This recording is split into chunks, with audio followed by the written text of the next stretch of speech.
Still not got an intro. Ladies and gentlemen, today, serious video, calm down. Yeah, change of video today. We're going to try and be informative for you. We're going to try and help you get better at FIFA. I'm going to be showing you the custom tactics that I use to get first in the world, 30 and all blah blah, you know the score, and I'll show you my controller settings and camera settings as well. I'm not going to split it into videos. I'm not going to drag it out because we don't do that around here. So what do I want to say today? Yeah, thanks for the support on the stream on Sunday. Unbelievable again, like 5k views without a raid. Oh, we got one from Boris Legend actually, who is amazing at tutorials, so you can watch him for stuff like this as well. Breathe, it's an informative video. You don't need to speak so fast. But yeah, I'll try and do one of these a week. I'll try and get the penalty kick tutorial out next week. I'm doing this now because you smashed a like target on the Chelsea and past and present, which was like 3 days ago, so I just thought I'd get it up. We've got full chance rewards tomorrow. We've got a gameplay video Friday and Sunday, and again, we'll be streaming on Sunday 30 games. Let's get into these custom tactics. Right, you're gonna have to ignore the team. Basically, you need to have like a full team to do a custom tactics, and I sold all my team ready to make like a different past and present team for the weekend. So what I did is basically use untradables from my team. I got like a 5-star player, a 5-star weak foot player, just to show you where I would play these type of players. Like at the end of the day, my team doesn't really matter if I'm gonna use the same custom tactics every week, does it? First things first, you obviously, for any Ultimate Team beginners, I started with a different formation. That's basically just to help you to get the links, to get the team on chemistry, and then you can change it to whatever formation you desire. For me, I've used 4-2-3-1 all year. It's my formation where I've got to semi-finals of tournaments, top 8, first in the world, 30 and 0, blah blah, you know it. So for this team in particular, where you might only have like one 5-star skiller or like one player with 5-star weak foot, I'm just going to show you where I'll play each player. So the only 5-star skill player for me would go up front, and that's so you can do the most overpowered skill in the game, which is the scoot, which you all have seen me do in my gameplay videos. That's why Mbappe took the place up front. You have to have a 5-star weak foot player at centre attacking mid. It's so key to get them little balls through to the striker. Then you can shoot on each foot when they get the ball on the edge of the box. You can go either way. And then I've got 2 wingers in this team. One of them has 5-star weak foot and one of them hasn't. For me, I like to have inverted wingers. So like when Mane's running into the box, you can play it and he can hit it first time. So yeah, that's my preference on that front. When we get to the tactics, defensive style this year,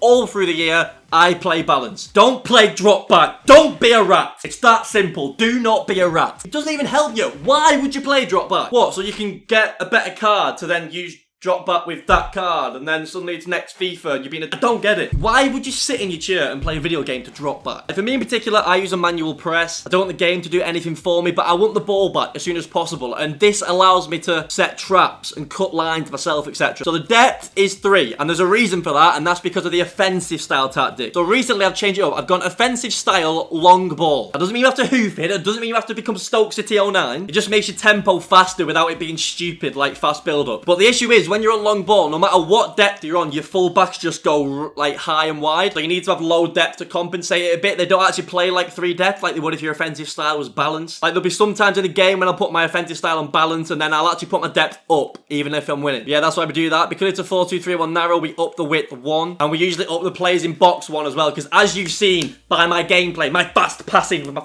quick hands, we need players in and around the box to create them opportunities. So 6 I think is good enough for that, and corners and free kicks just come down 1. I don't know why, I just do it. Now the instructions on this team are quite simple. We have stay back on both the fullbacks, but midway through the game, if we do take long ball off and go to balance, we put run type on overlap, just so they do go a bit high and wide, but they do on long ball anyway, so you don't need to mess with it. The centre mid is actually quite important, because I always want one centre mid making a run into the box, like you see my Lampard runs on the Chelsea one. You'll see De Bruyne doing it on 2 days again from deep. So I'll have one of them on stay back and cover centre. This is obviously the one with the best defending out the 2. You should always have one centre mid who can dribble, pass, shoot and defend. So on him, I don't put him on stay back. I do put him on cover centre, but, and I must stress this, you need the interceptions on conservative interceptions, okay? This is because when you don't put them on stay back in CDM, they'll make runs up and down all match and they'll get a bit tired, and for some reason when you put conservative interceptions on, it just withholds the stamina a bit. So do that. On the right attacking mid and left attacking mid, I have get into box. That's the only thing I do on them 3, so they can support and come a bit narrow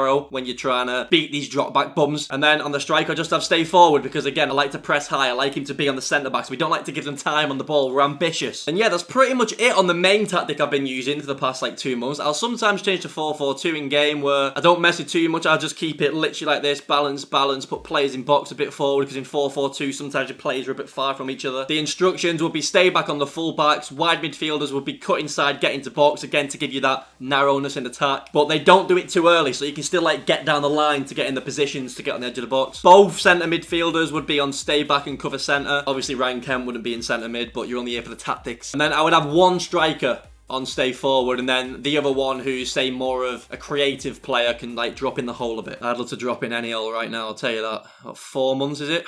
Just be sensible for once, right? Then when, say we're winning with 10 minutes left, then my people, we become a drop back bum. But like we say, winners win, losers complain. But it's different, because if you're going to do this all game, you're never going to get better. That's the main thing. If you play drop back all game, you're never going to get better at FIFA. And surely that's what everyone is wanting to do. I don't know though. So yeah, we have width on 3, depth on 2, you know, make it nice and compact in the middle, hard for them to break down. Balance, we don't want that many players in the box. We want people to stay back. We were just trying to counter with like 5 minutes left, but don't put long ball on, because it like I said, it displaces your defense. Your defense go a bit too high up. And then this is quite self-explanatory. Just stay back on them too. Stay back on them. Come back, come back, come back. And then I just leave the striker on nothing. When we're chasing a game, when we're vying for a goal, I will have press after possession loss on, but that is because you can put constant pressure on and off all game by using the D-pad. If you click down on the D-pad and then left and put team press on, it's the exact same as constant pressure, so there's no point in having it on this. You'll have press after possession loss, 9 depth. I have no idea why it's 10. I just don't like filling the bar. Maybe it's an OCD thing. Maybe it's better with 10, so maybe you should do 10. I don't know. Long ball again, players in box high, obviously. We're trying to push for the goal. The instructions on the players. I don't have the fullbacks on join the attack. I like it better on overlap because it's easier to build the attack. I'm pretty sure I don't touch anything on the centre mids, yeah, so just cover centre, make sure you put cover centre on all the time. Nothing on left, attacking right, attacking mid, and then stay forward on the both strikers, you know, to try and press, get the ball out. We're desperate, we need a goal, we're 1 behind, 2 behind. This is my go-to formation for that. And that's pretty much it for the tactics. Like I said, I don't want to waffle on. I don't want to waste your time. It's not what we're here to do. The camera, I play co-op. Camera settings custom, height 15, zoom 5. The reason for this is really weird. So I actually prefer tele-broadcast, but when I went to Canada to start competing at the start of the year and see my family, the gameplay was much, much slower. The first qualification of the year, I was 0-2, and if you get 3 losses, you're out. You don't qualify for the tournament. And my competitive season was really, really good this year, so if I didn't make this change, then maybe it wouldn't have happened. But the gameplay was really slow and delayed, so I was like, what do I do? What do I do? Winners win, losers complain. So what I did, I just changed the camera so I could see more of the pitch, and it suited like the slow style of play in the delayed conditions. So when I changed to it, obviously then I just kept it at tournament. I did well at tournament, so I never felt a reason to change it back. And editing this video, I've realised that I didn't put my controller settings in. So here we are. It's going to be somewhere in the middle. Controller settings, FIFA trainer, hi. Honestly, the amounts of people waffle about controller settings in videos. Some people make individual videos just for controller settings. How you can waffle on that much about this is honestly, it's even impressive to a waffler like me. But at least I only waffle about like getting shot at in Cancun and escaping the police, etc. Like when it comes to FIFA stuff, I'm in, out. Right, let's go. Timed finishing on. This is the only one that you can argue with out of all my controller settings, I think, because like who uses timed finishing in this FIFA? If you use timed finishing in this FIFA, then you need your hard drive checking. Second defender switch icon.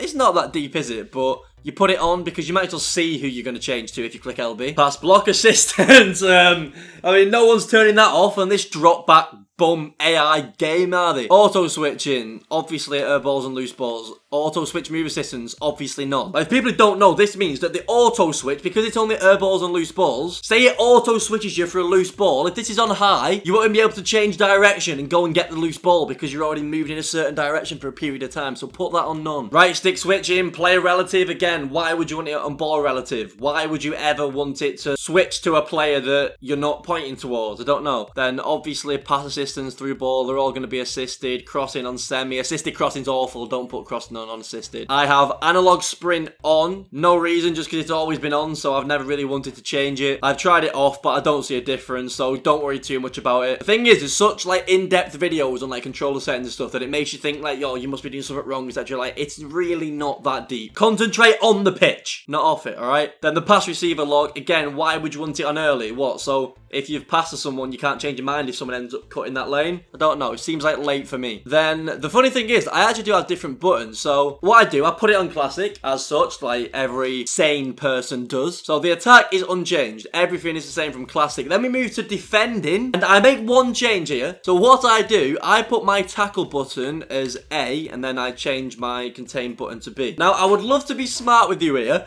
and say, like, I've done it, because, like, when you're spamming A, that means that you can tackle and it won't clear the ball, it'll actually pass to someone instead. I have learned that to be a positive of it, and that's why I've not really changed it back, but the reason why I did it is because when I was in the Spencer FC Game Academy, I googled best FIFA player in the world, and it came up Huge Gorilla. So what I did, I went on one of his controller settings videos, and I thought he changed his tackle button to A, so then I changed it to A. I was like, if he does it, I've got to do it. It turned out that he actually only changed second man contain and contain, so I was actually copying the wrong thing, but since then, since I've been playing FIFA for the past 4 years, I've had tackle as A. So yeah, that's my revelation of the video, and now I think I outroed it before, so yeah, go. Hope you enjoyed this video. Hope these tactics can bring in an extra wins on Weekend League. If not, then they must make gameplay videos, and they should help too. But yeah, make sure you leave a like on this video and comment below. To be honest, you might as well fill the comments with what teams you want me to do this weekend, because you'll have time to tell me. And I always pick my challenges from the comments, so the ones that get the most likes, I'll pick. Make it past and present themed, because again, we need to keep the teams good